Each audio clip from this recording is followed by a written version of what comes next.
No, I thought it was a great week. It was great to have everybody here.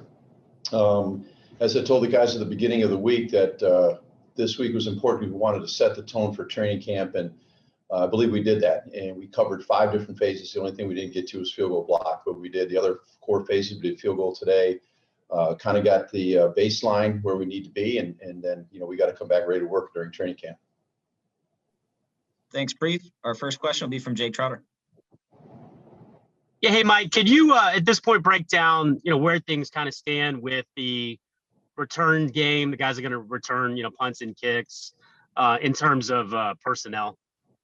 Yeah, so it's great to have JoJo back. I think he's moving around really well. I know he's probably not totally 100%, but he's getting there. And obviously he brings the quickness and explosion that we didn't have when he got hurt last year.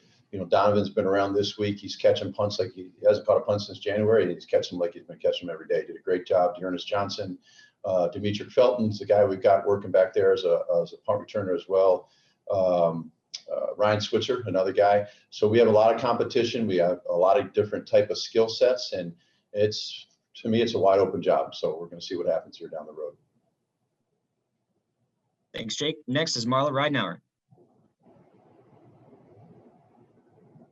Yeah, I wanted to ask you about Natson too. I mean, do you feel like you can rely on him to be ready for camp, or how do you approach that part of it?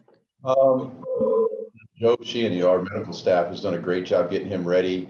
He's worked extremely hard. They've worked extremely hard with them. We just got to trust their judgment, and if they say he's 100%, we're going to throw everything at him and get him in the preseason games and see what he can do.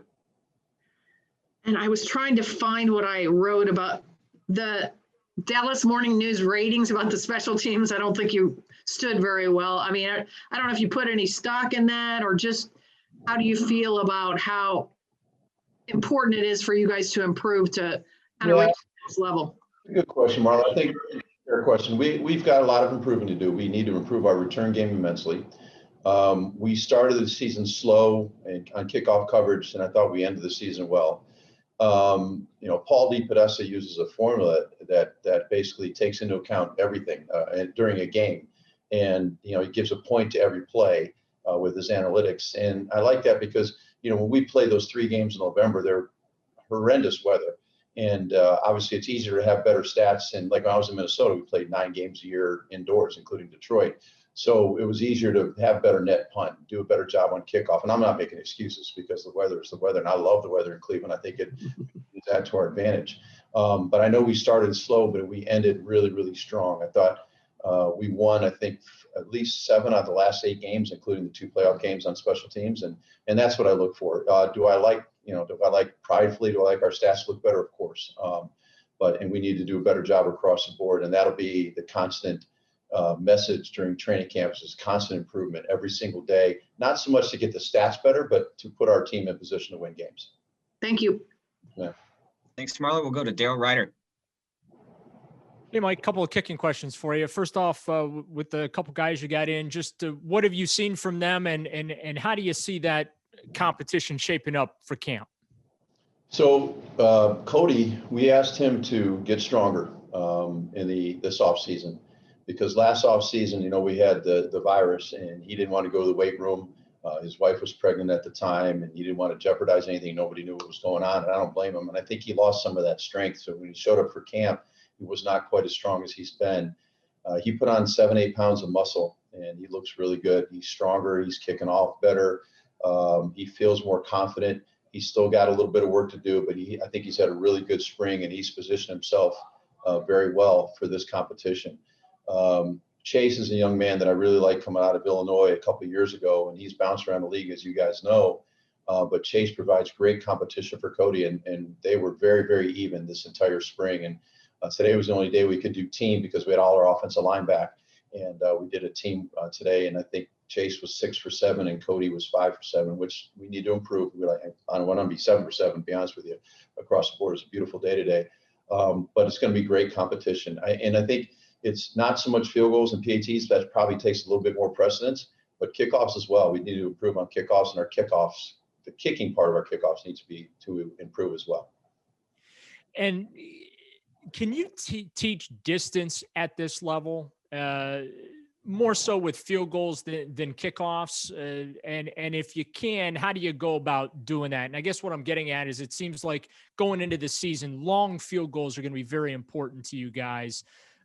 With the expectation the offense is going to be scoring a lot of touchdowns. You're not going to be dependent on those short field goals, but if you can be able to knock home those 50 to 55 yarders when opportunities present themselves. So can you teach distance with kickers and teach them to kind of stretch it out a little bit? Well, I think being stronger is going to help. Both these guys are strong young kickers. I think when you go into any game, the distance is going to be predicated by the weather, to be quite honest with you. It's going to be, headwind, tailwind, crosswind, et cetera, dog pound end, our locker room end, especially in our stadium, obviously. But, I don't know if you so much teach it, but you can help them and coach them in that you don't want to change your technique a whole lot with the longer field goals. If you think they have an opportunity to make this kick because of their leg strength, then what do is remind them that their technique should not change. It's got to be in their mindset. It's yes, they got to stroke it a little bit harder, but it's got to be a PAT type mindset or a shorter field goal type mindset. So they don't, try to do something extraordinary, turn their hips or push the ball or overstride so they jam themselves. That's the stuff that we can teach, that I can teach as a coach. But these guys, they'll know that we're not going to put them in a position to fail. If we put them out there on a 53-yarder, then we believe they're going to make it. If it's an end of game situation into the dog pound and a rough weather, then they got to go out and do it. Maybe they do something a little bit more oomph to drive that ball into a win. But those are the things that we work on, that we talk about, that we study constantly. Thanks, Daryl. We'll go to Scott Patrick. Hey, Mike, I know he hasn't been practicing the last few weeks, but is Anthony Schwartz a guy that you view as a possible returner in either punt or kickoff? Probably, because he hasn't done it. We tried with punts a little bit early before he hurt his hamstring. He was struggled a little bit because it's really new. It's a lot harder. We've talked before that punts are hard to catch in kickoffs. I would love for him to develop into a kickoff returner. He's got explosive speed, as you guys know. He's got a lot of confidence in his speed. I was joking with him that we could actually have somebody catch it and we could hand it to him and then let him take off with the ball. But I would like to teach him to get to the point where he's comfortable catching kickoffs out there. I would also like to use him as a gunner. I would like to use him as an L1 or R1 on kickoff. He's got the mindset, he's got the size, he certainly has the speed, and he just hasn't done it. So it's going to be new to him. And obviously being out part of this spring has hurt him a little bit. But at the end of the day, we're going to get him ready because we know he's going to be there on game day, ready to roll. Perfect. Thanks. Thanks, Scott. Sinead Ulrich.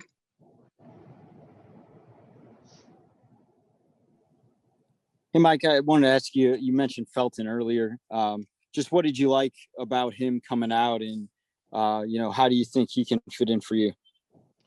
They had me interview him probably a month or so before the draft. I really like Dimitri's attitude. I liked his intelligence. He's got a great personality. He loves the game of football, everything you're looking for in a young player. He's got great quickness. I don't think he has tremendous speed, but he's got good speed. And I think what he needs to use is his strengths. He uses quickness, uses ability to be a playmaker, uses ability to be very, very versatile. I truly believe he has an opportunity to be a dual returner, and I truly believe he can help us as a gunner and on kickoff coverage because he's got the right mindset. He likes the game. He's tough.